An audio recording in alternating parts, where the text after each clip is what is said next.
Hi everybody, Foxy here again. Welcome to FoxxCs Scriptlab Live. I've got this kind of worked out now. I'm going to be here every Wednesday. We're going to be doing some screenwriting. My first project is something that I have already got a beat sheet for.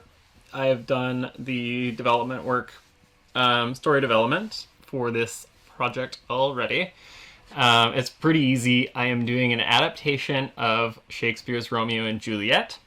My working title is Skunks versus Raccoons, and this is about a skunk and a raccoon who dig through garbage, come from competing families, and fall in love with one another and have to resolve their problems. It's silly and I love it. So a couple things you should know if you are watching this or watching this on YouTube after. I am working on a piece that is supposed to be an animated feature, which means that I get to play around a lot with what my characters can physically do in the world. I also get to think a little bit outside the box in terms of how to approach a lot of the visuals in it, because an animator can do very specific visual imagery that is much harder to do in traditional film and television work, so that's kind of fun. What I am going to do today is start with the beginning. We're going to start with the beginning. I'm starting at the beginning. I have nothing. I have a blank script, as you can see there, a blank final draft program. And I also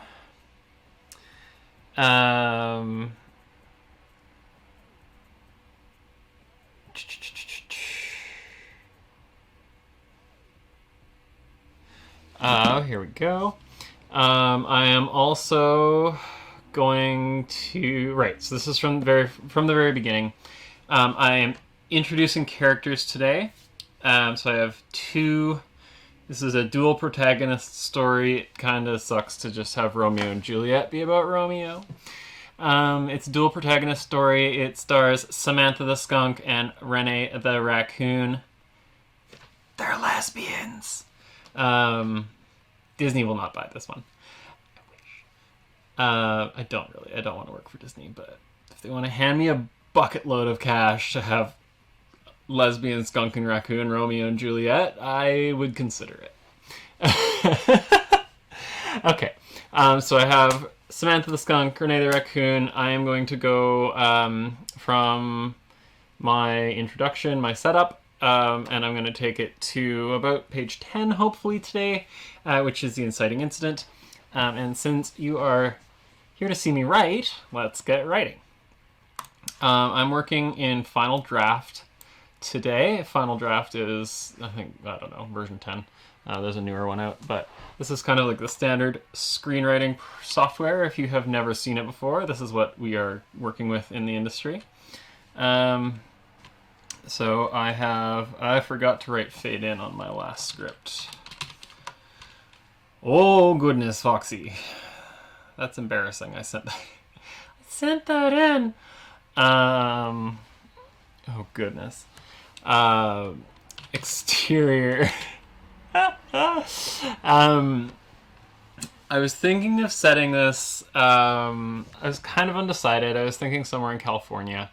A little bit of, if you've seen Over the Hedge, that is a little bit of the inspiration for the setting I'm going for. This kind of like suburbia, but instead of suburbia having kind of like encroached upon a bunch of these animals, this is kind of like a decayed suburbia.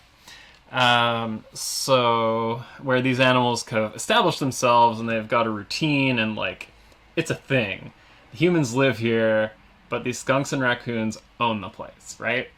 So that's kind of what I'm going for. I have these like rival crime families have trash pandas and stink bandits or something like that, which is not going to be their names. But this is what I'm working with. So we have exterior, and I should probably name it, but I'm not going to.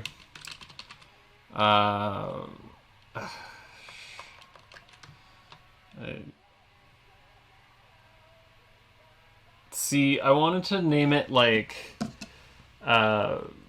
Paloma or something, because, or put it in California, and then I could name it something like that.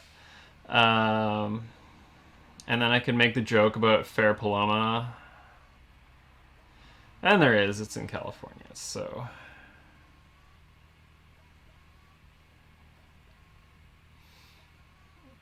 Oh, it was a settlement in California. It no longer exists.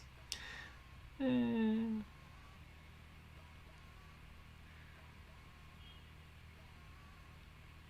the middle of the desert. Oh, it was a mine. Okay. Let's see.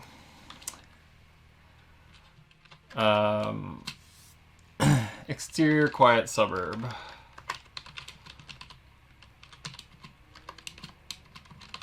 Night. So we're probably going to have, this is probably going to establish our wide, and then we're going to pull to tight. So we're establishing our world right now. I'm thinking this is kind of like, the Skunks and Raccoons don't usually come out till dusk, and this is thinking summertime, so that's kind of like 8, 9, 10 o'clock at night. So if you think what's happening in a neighborhood at that kind of time, we have people who are, maybe somebody's late coming home, but you might have some kids being called in from play. You might have what I know where I want this to get to, but I want to have not introduce my protagonists quite yet. So here we go. The streets of Fair Paloma.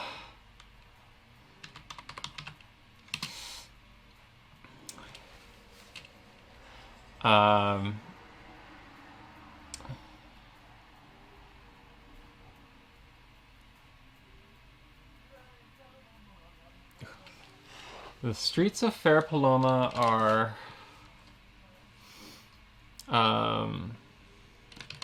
calming after a calling after a bustling day.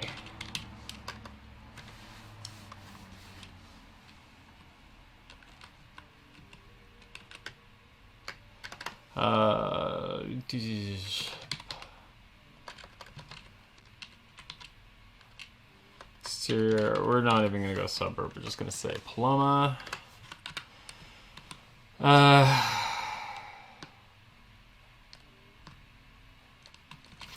I can't use that.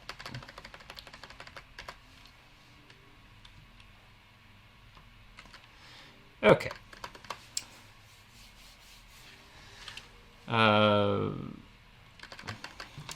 Dusk falls on Fair Paloma as the sounds of the sleepy suburb fade into the evening.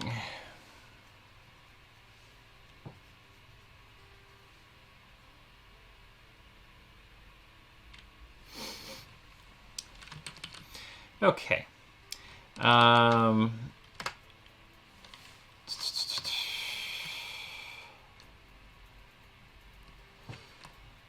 like this. This gives us a nice view.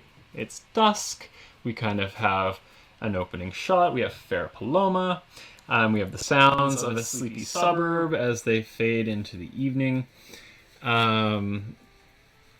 And now we're going to get more specific. I'm going to take this into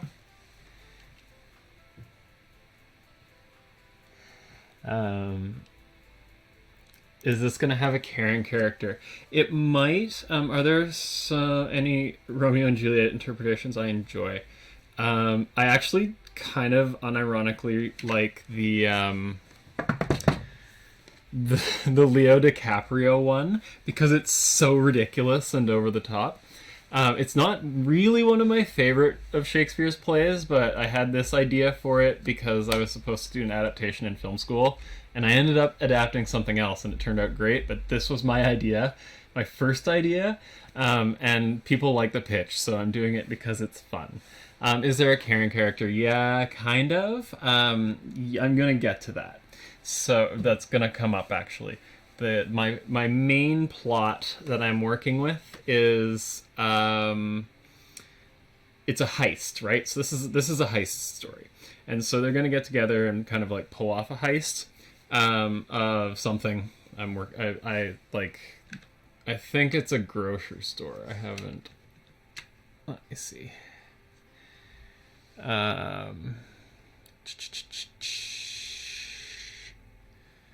Yeah, exactly. So they plan a daring caper to knock off a grocery store dumpster, and I kind of have it as like the owner of the store, I think, is probably going to be that Karen character. It's interesting. I can already see, like, I'm going to get halfway through this script, and then I'm going to be like, am I going to take it the direction I thought it was going to go, or am I going to, like, have a different kind of take? And it could kind of go down the road of they get captured and taken to animal control, or it could go we do some more with the grocery store. And that is going to be... A lot of that, I think, is going to be how I want to approach antagonism in this. I'm not super interested in having a lot of external antagonism. I really want the antagonism to be driven by the character relationships in this story. So the fact that there are environmental hazards, which are the humans, which are animal control, those kind of things, I kind of want those to just be like outside of their realm of control in a way that makes them like adversaries, but not things that they can conquer in any sort of like heroic way, right? Like, and so I want the primary points of conflict to be in the relationships. 90s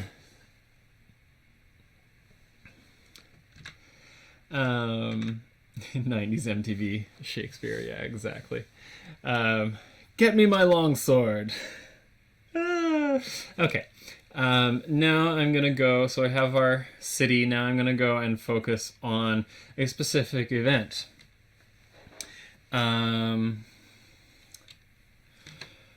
A door opens.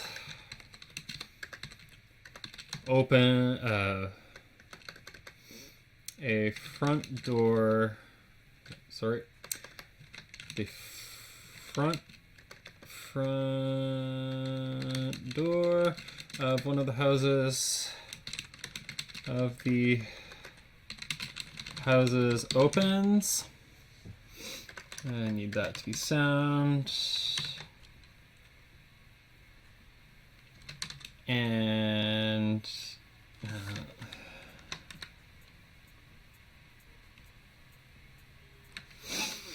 And a teenager steps out holding and walks out holding a bag of garbage.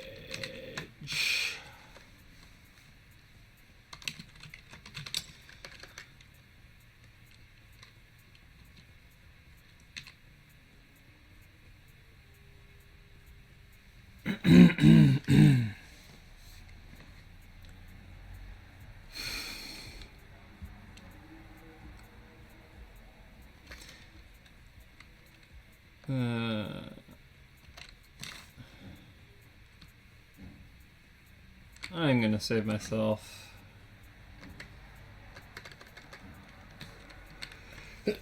Pardon me. Woo! A teenager. Okay, so this is, I don't know, whatever. Teenager, 16, that's a character. An assistant director is going to have to exits one of the houses with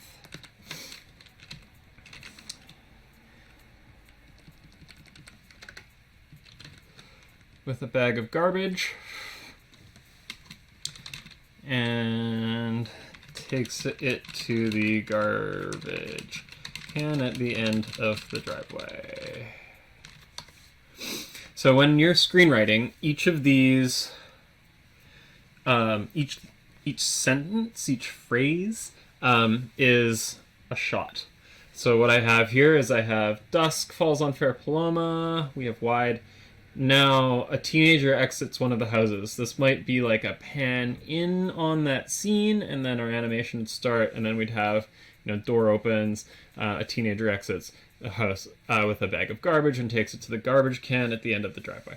And so we would see that maybe from 2/3 up. Still in a wide shot, we're still getting the sense of the world here.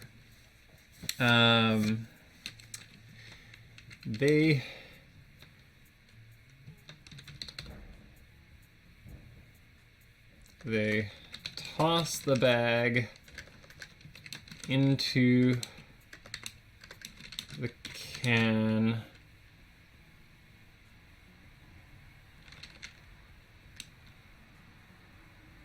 with a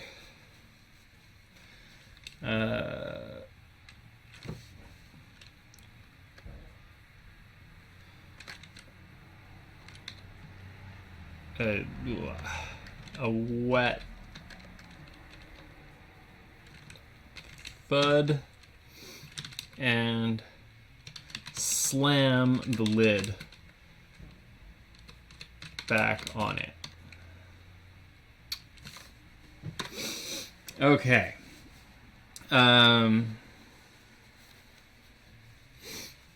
Now, 1, 2, 3, 4, 5. Okay, that's too long.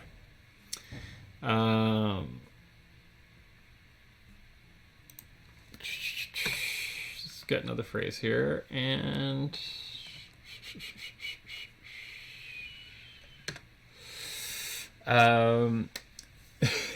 now I want something to bring one of my characters into this. And that's going to be, we're starting with the Raccoons.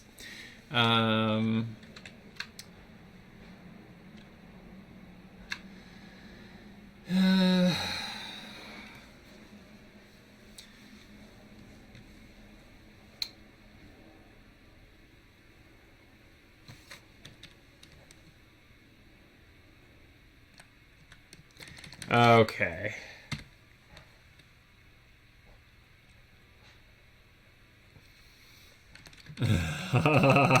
Okay.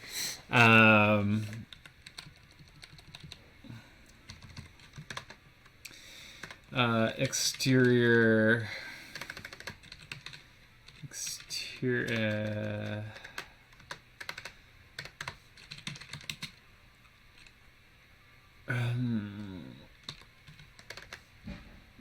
Rooftop. Continuous. I'm probably going to have to refine these locations. I can see it in my head, but it's going to be a nightmare if I was trying to give this to an artist at the moment.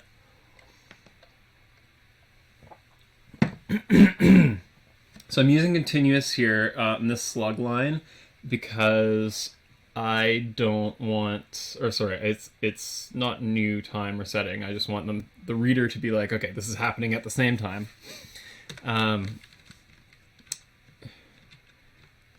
Two raccoons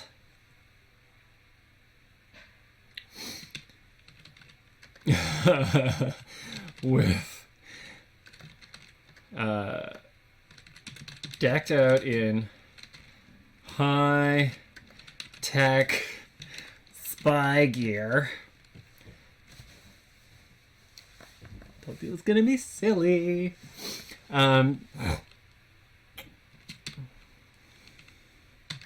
Peer over the trestle of a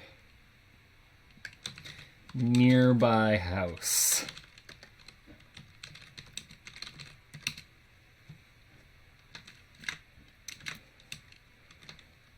Renee, how old are they going to be? They're not going to be teenagers. This doesn't make sense. They're anthropomorphic. She's 19.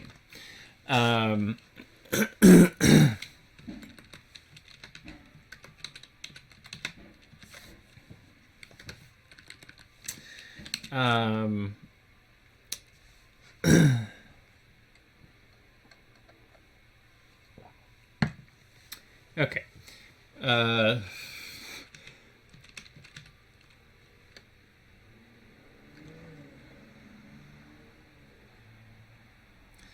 Adjusts the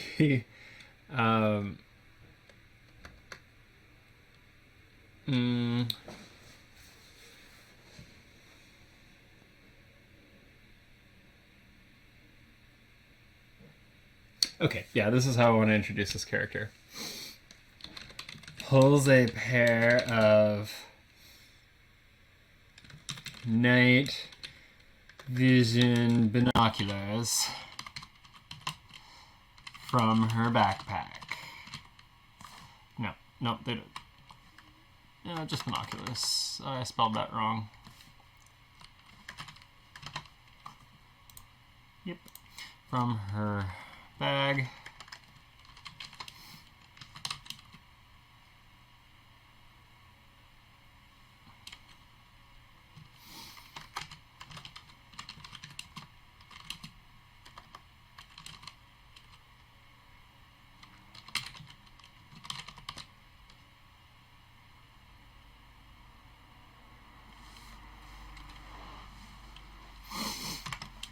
Okay.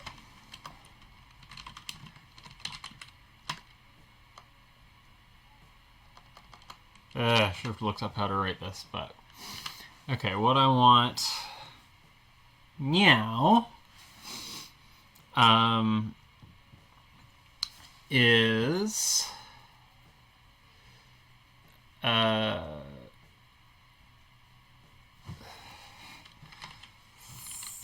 through the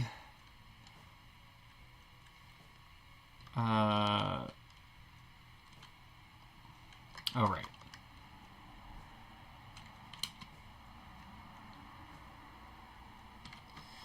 The view through the binoculars slowly comes into focus on the garbage bag in the teenager's hand. In the teenager's hand. Yes, so a director would read this and be like, yes, the view through the binoculars comes into focus. Okay, we're looking through the binoculars.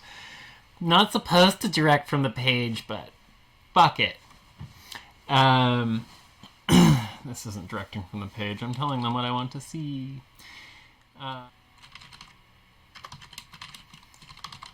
Goes away. Flashes a hand.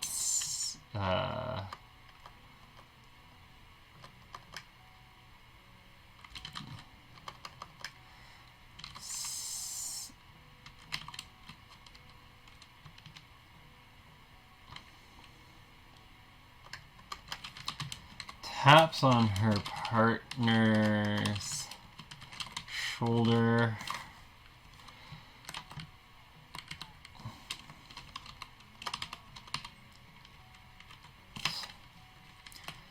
Sound. Taps on her partner's shoulder. And vaults the trestle.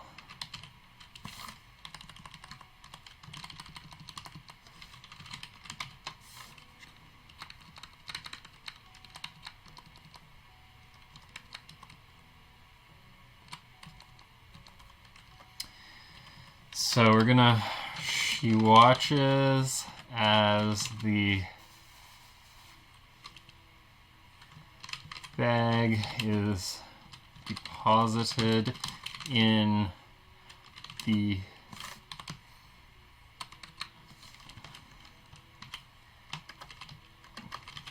garbage can.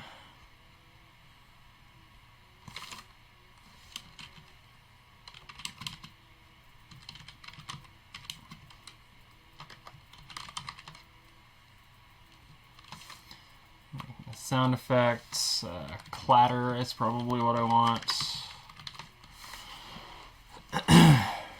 And bolts the trestle.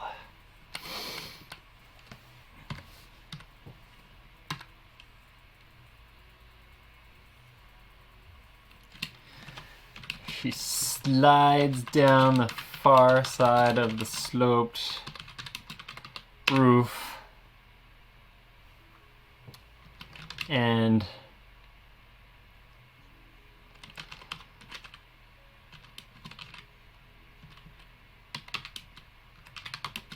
launches herself from the eaves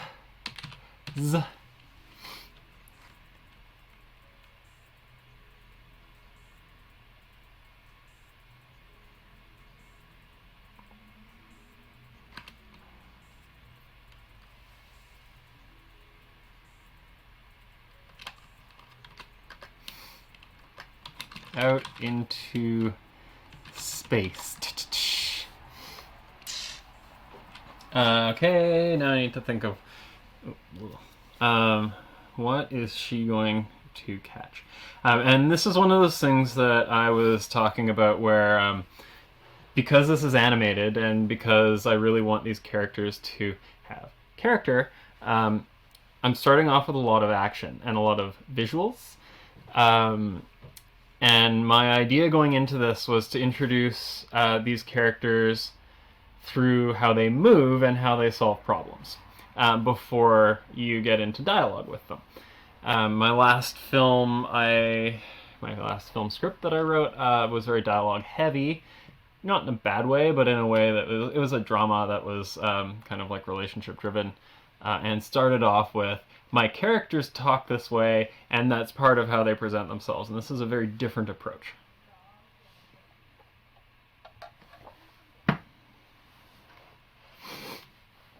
Okay. I'm jumping off of a eaves on a house in a suburb. When it hits, oh, got it, okay. She lands on a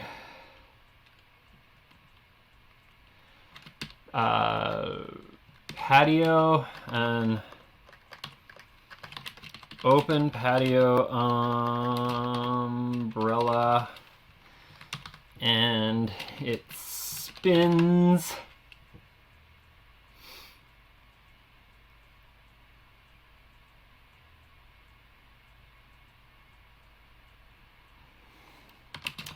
She lets the spin propel her and jumps again.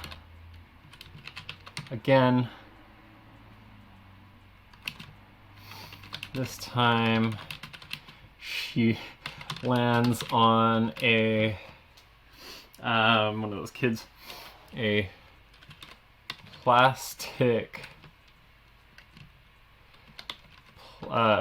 This time she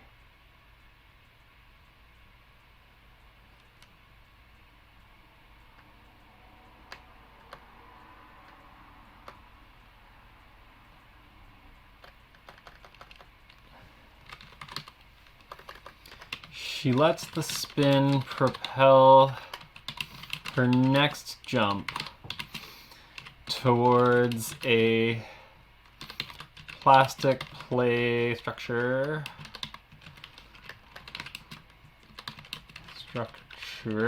on the lawn.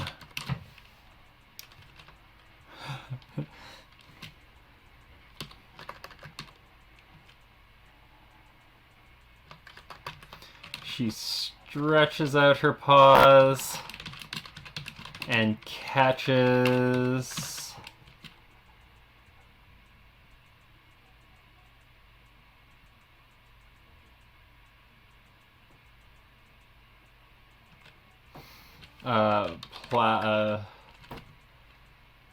a bar. She swings around twice, lands on the slide. Sorry, cat thing. Hi, say hello to my kitty who is being not a good kitty and scratching at the screens. Say hello.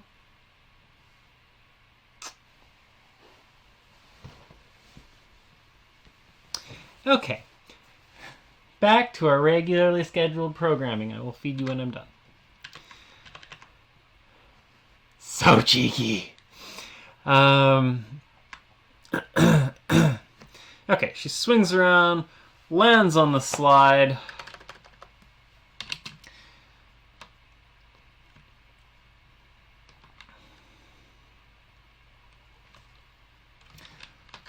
Slides down and rolls out on the grass.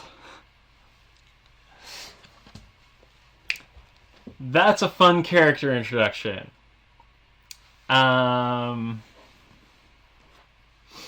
Okay. I'm glad I didn't go with my other one. I'll save it for later.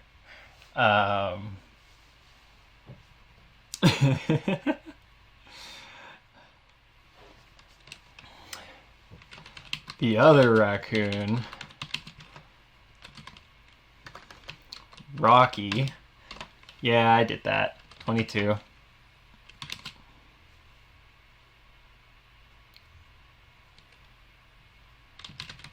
Dismounts from the drain pipe.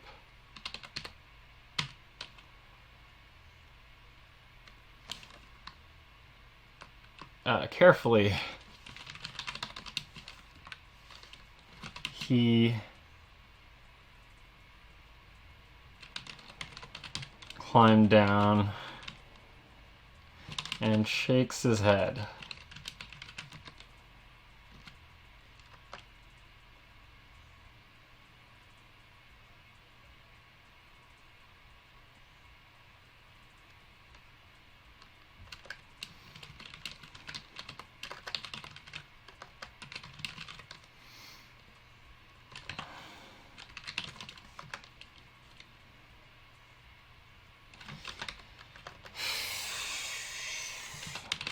Since when did they start awarding style points?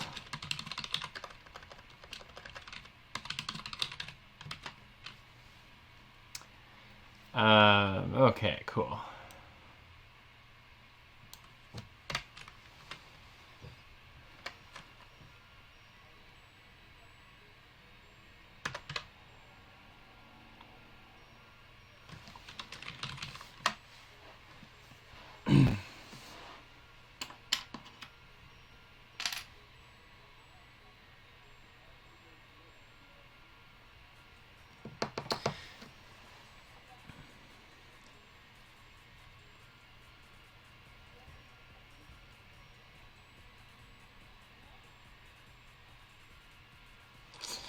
Okay, now comes the hard part. Dialogue. How do I want... This is my character's first words. What do I want her to say?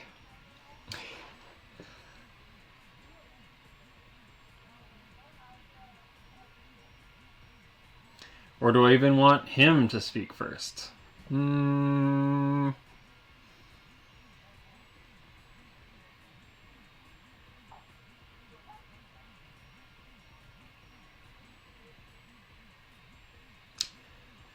Thoughts. Thoughts.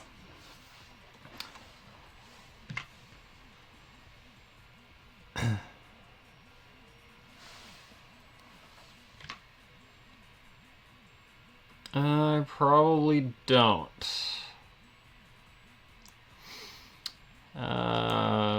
Yep, we're gonna do this. She watches... she feigns boredom as she watches the other raccoon, Rocky, carefully climb down the drain pipe. Yeah, sure.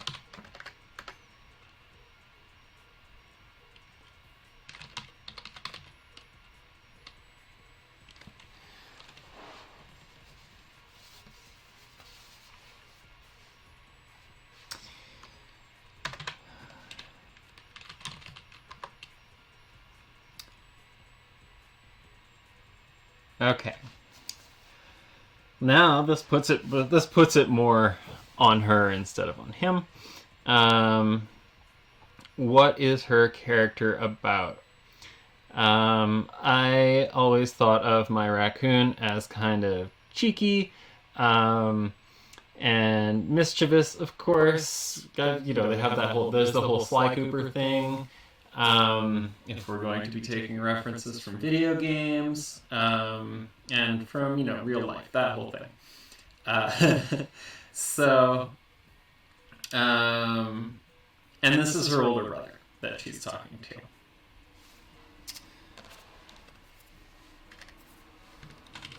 Hey, Slowpoke.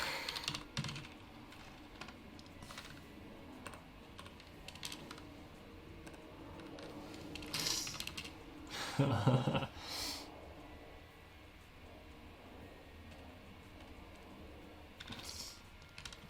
want to get there while dinner is still fresh. Ah.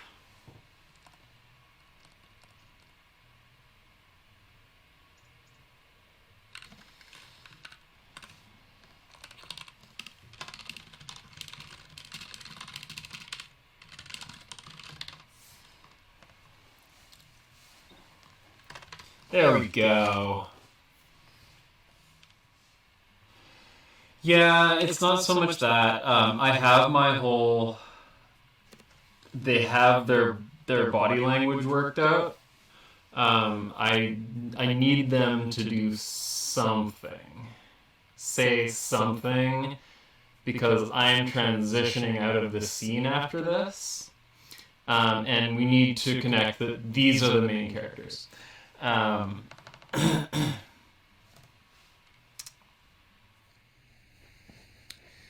Okay. What does Renee say?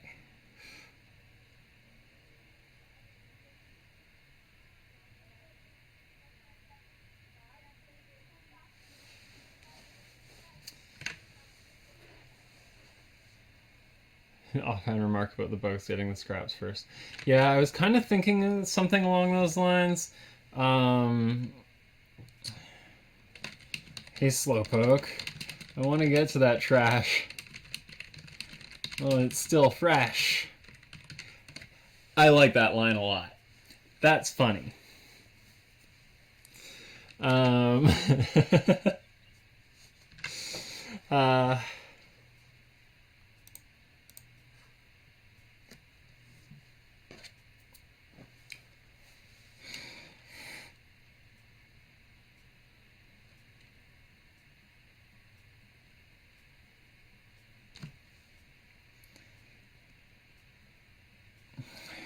Okay.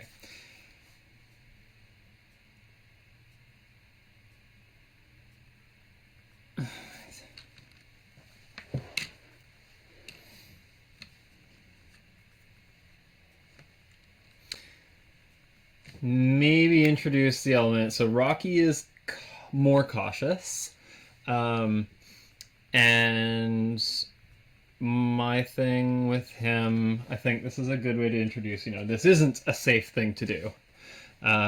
What she is doing, she is a little bit reckless. Reckless!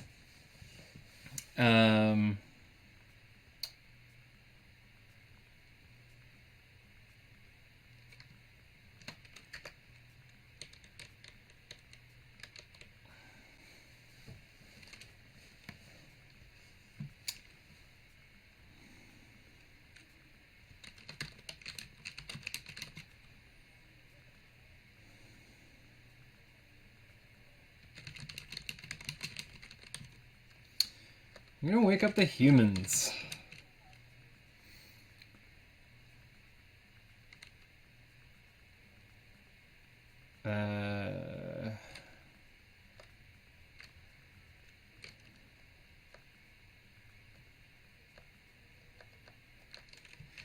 Those stunts are totally gonna get us caught.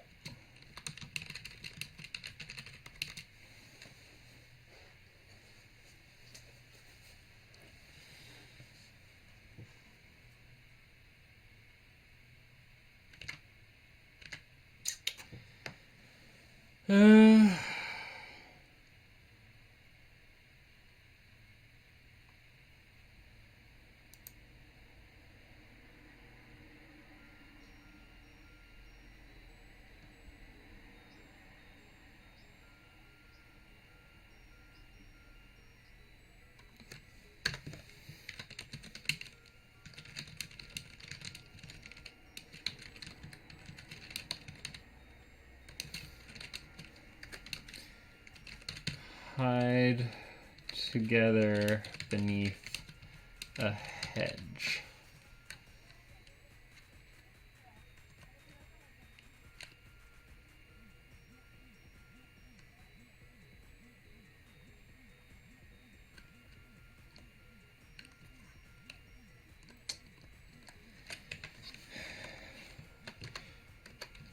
No, they aren't.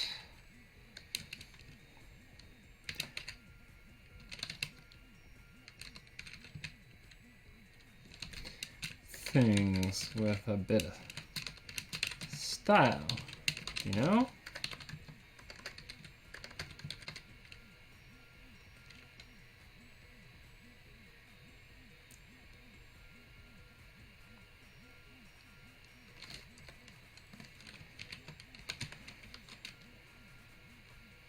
Rocky groans.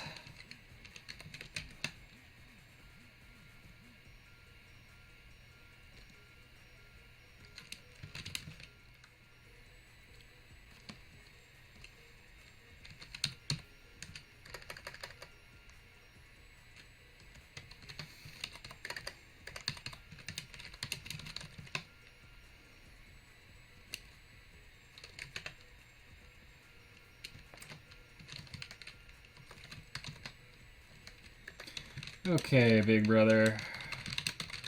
Let's go get it. They scurry. Let's put scurry.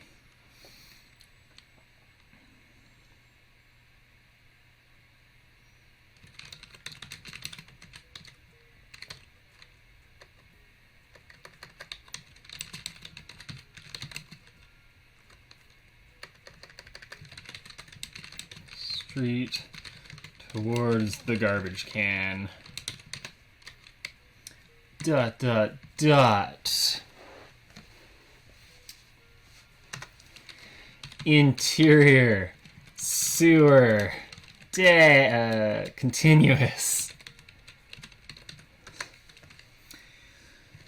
Below the paws of the raccoons.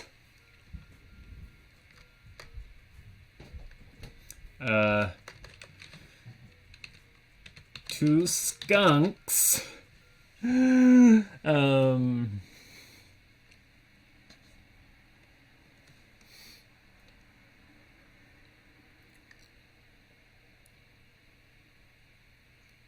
did I open this?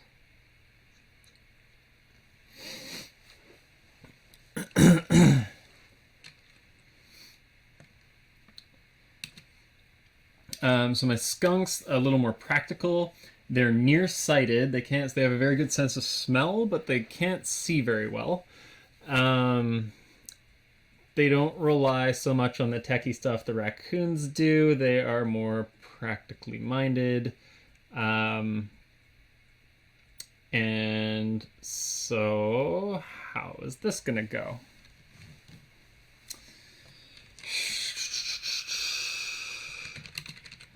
Their way through a storm drain beneath the paws of the raccoons.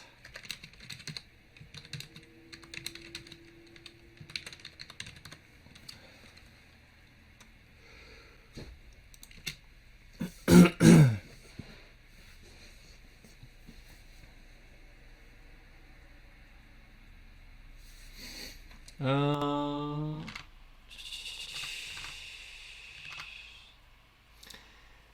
this is my second character introduction. I'm probably going to get through this, and then I'll save my inciting incident until next time, because there's a lot of writing to go. But we'll see. We'll see how I get. Let's see how far I get. Okay. Two skunks make their way through a storm drain beneath the paws of the raccoons.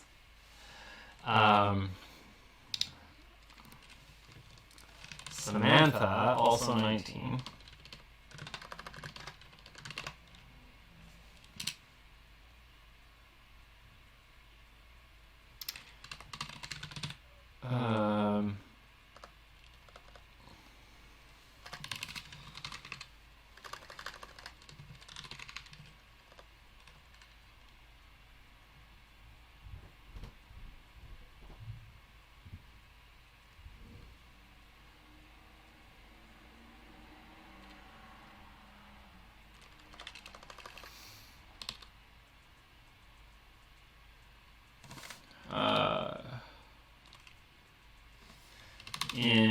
What are they wearing?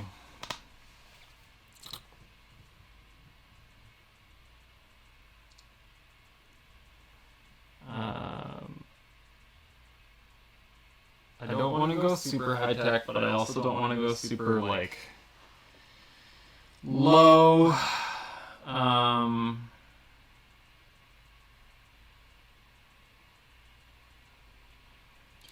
Thinking kind of like DIY stuff that they have cobbled together from things that they've been able to get from sheds and things around the neighborhood. But how do I write that?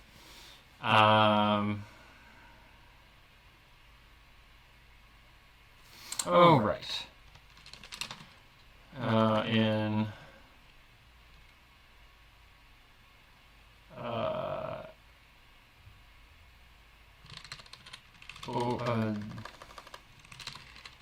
Tigger's overalls.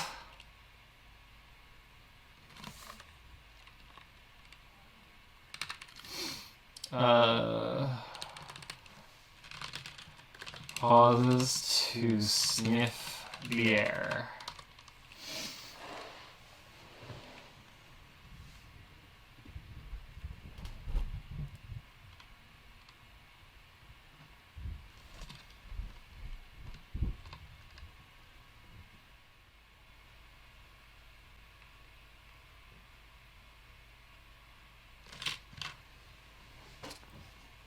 Yeah, like, not quite Amish skunks now. Yeah, like using duct tape or like, they've got maybe the plastic cord that you would use for a weed whacker or something, and they've turned that into like a belt or this kind of stuff. This kind of some sort of useful tool. That's kind of what I'm thinking. This is something that honestly at this stage, not a big deal, and because I'm not the artist, I would hand this over and be like, do something fun. Give me some concept art. Okay.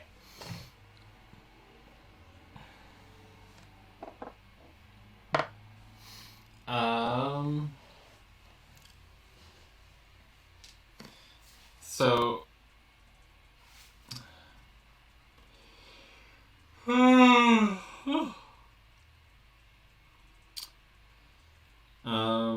Samantha is cautious.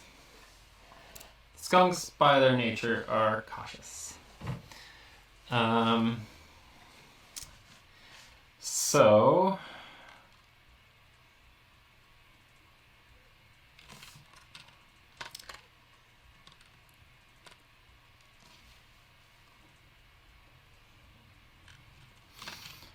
her eyes narrow.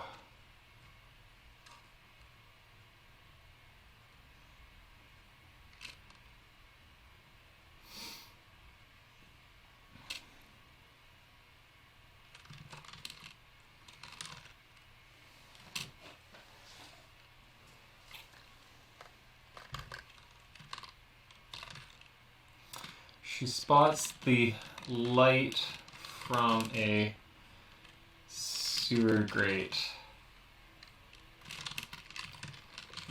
to her companion to follow.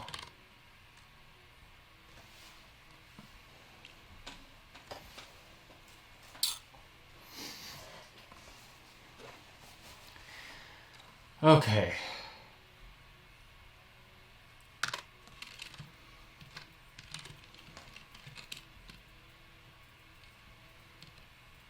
Extends a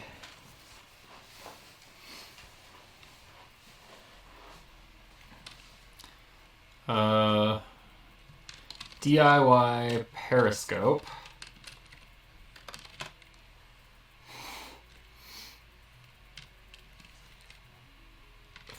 through the grate and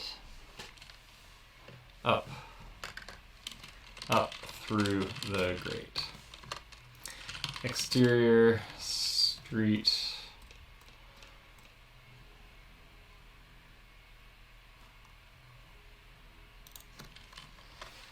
exterior yard continuous slug lines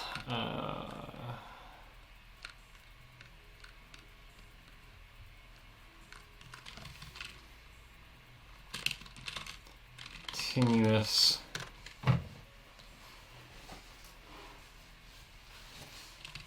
through periscope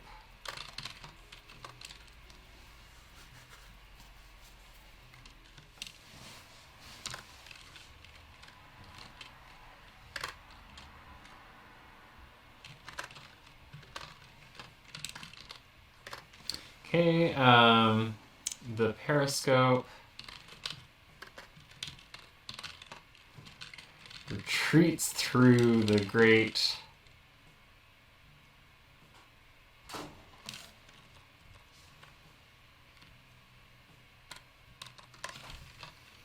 the periscope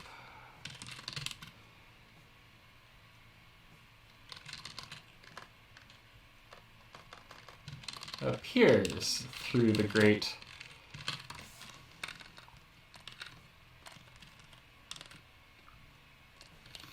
retreats through the grate. Okay, so interior sewer continuous. Now this is something that I had planned going into this. If you have been noticing what I've been doing here, I have one of my characters is starting on the rooftops, the other one is starting in the sewers. I'm kind of trying to connect it to how these animals kind of work in real life. And they both have a unique perspective on the world. One is looking at things with the binoculars, does this kind of crazy acrobatic stuff. And now I've got Samantha, she's a lot more cautious. She's taking her time. She's a little nicer, kinder.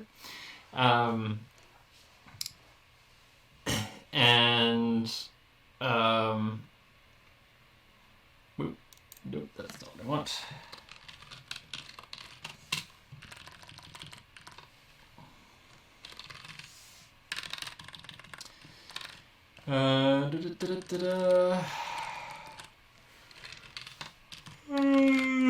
Oh, goodness, I've had a long day. But I really like doing this because it keeps me working and it helps people kind of see that writing is both a process and like something people actually do. It just doesn't come out of nowhere. One of my favorite, something interesting that I heard lately was talking about storytelling. I've been doing Neil Gaiman's Masterclass series on Masterclass. And he talks about Norman Ellison. Norman Ellison, who was one of the kind of like big fiction, television, sci-fi writers from the 70s, 80s, 60s, 70s, 80s. Harlan Ellison. I'm getting him mixed up with Norman Spinrad. Harlan Ellison, apparently, would take his typewriter into a bookstore and set it up in the store window and write stories, kind of as a way to get people to connect more with the author in their process, writer in their process. And that's a lot of what has inspired this. So thank you for joining me.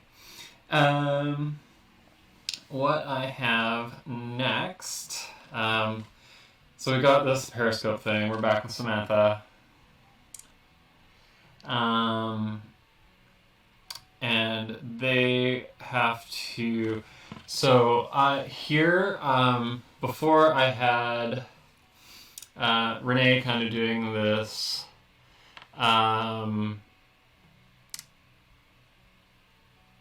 like acrobatics-y thing.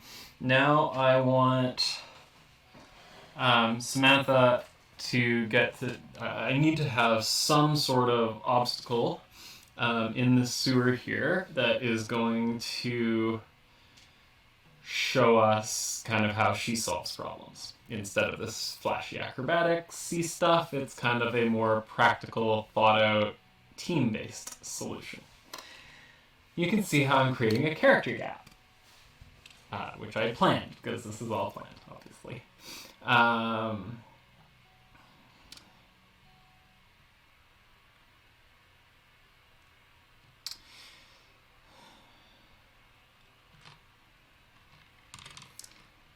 Samantha collapses the periscope and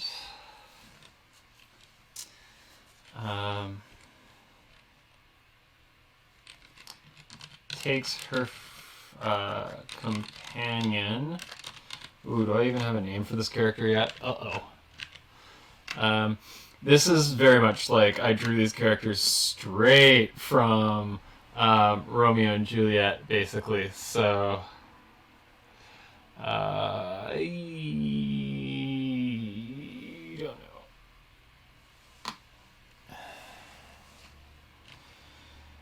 Oh, yeah, I called him Frank. Okay, his name is Frank. Takes her companion.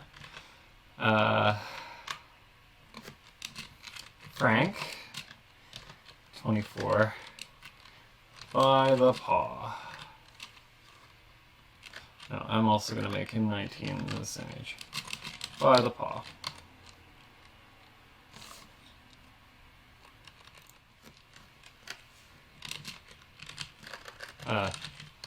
Mention your characters' names by name.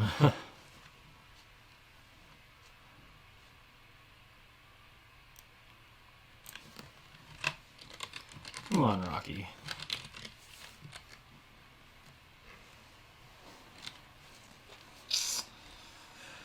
Okay, so there we go. Right, so he's a little bit more assertive, a little bit less cautious. And kind of taking a risk here with how I'm foiling these characters out, but this is going to sort itself out as they develop as characters and as my drafts kind of go further down the line.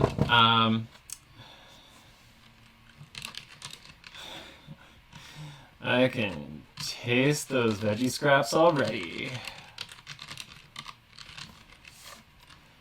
I can taste those potato scraps already.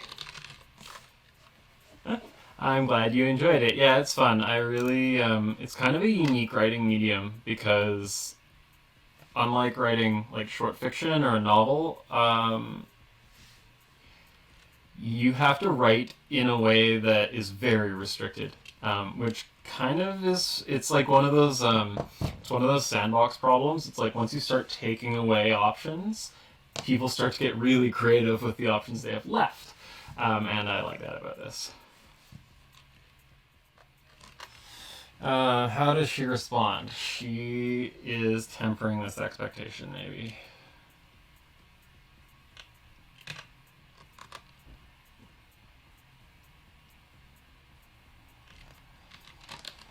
Not getting my hopes up until my bag is full.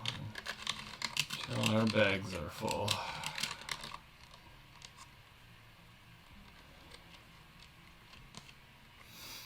Okay.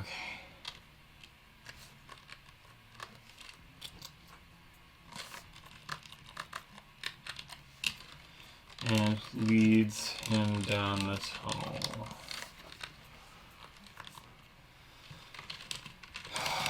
Corner to find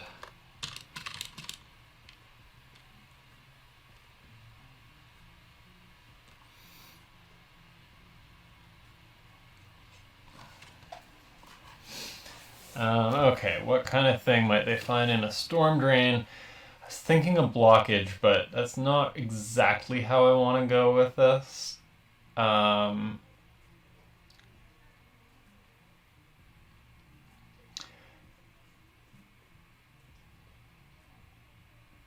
think what I want is like, there's been like a, oof.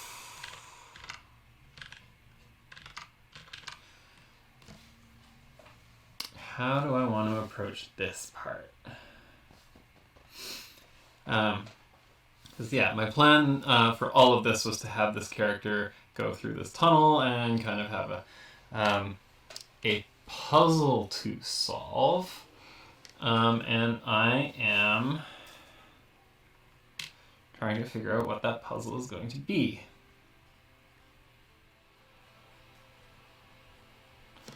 That the drain leads to a culvert. Right, okay, that's good.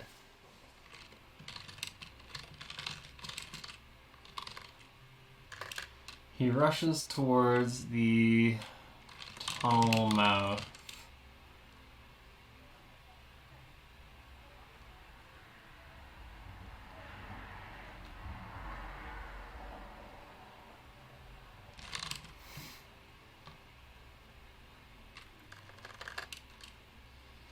And Samantha grabs at him but misses.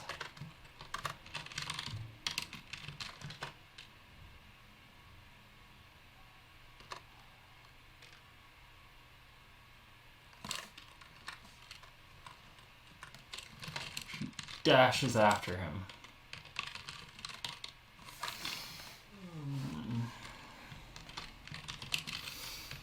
Reaches the mouth of the tunnel only to discover that it ends at a culvert.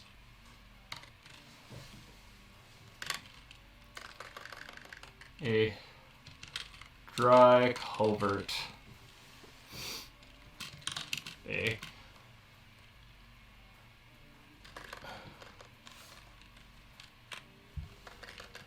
Ends with a long drop to a dry culvert.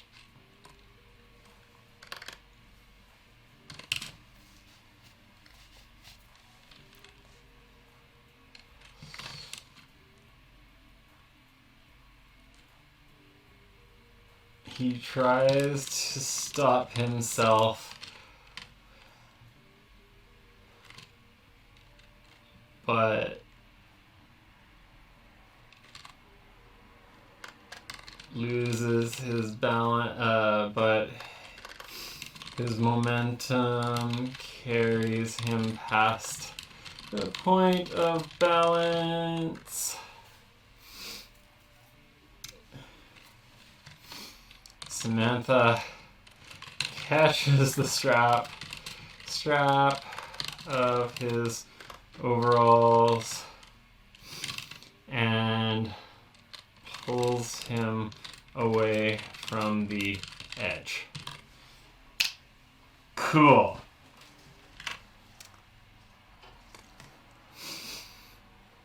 All right.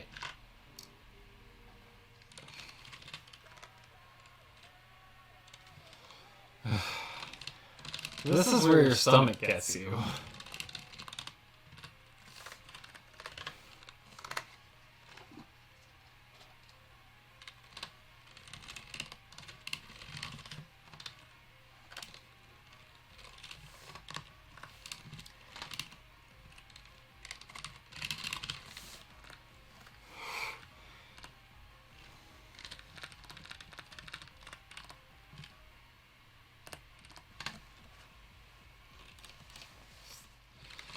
Gotta stop thinking with your stomach.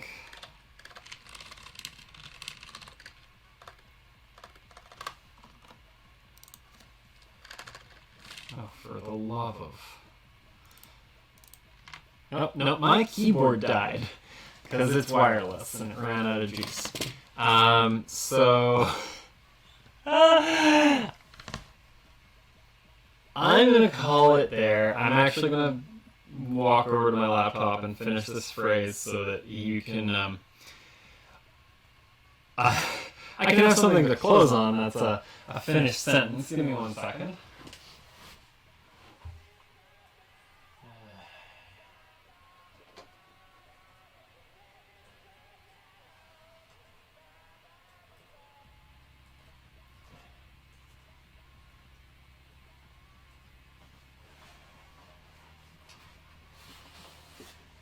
Okay, there we go.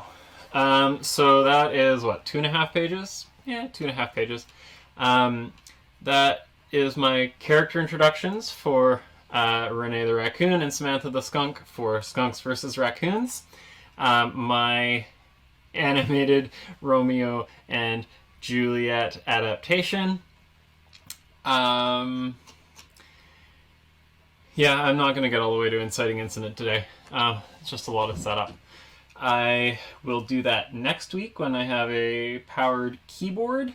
In the meantime, I've been Foxy. You can follow me here on Twitch. I'm on YouTube at FoxxTales. I'll be linking all the stuff because this is going to be on YouTube. I have Twitter at Foxfire. You can find me on Facebook. You can find me on Instagram. All of that will be below. And if you like what I'm doing here and you want to become a patron, you can find my Patreon. I'm at www.patreon.com/foxfire. Or sorry, no, it's not. That's wrong. It's FoxxTales. I'm going to post that up here when I do post-production on this video. And if you want to buy me a coffee, I have a coffee.com/FoxxTales. I love you all, and I'll see you next week for another episode of FoxxCs Scriptlab. Bye!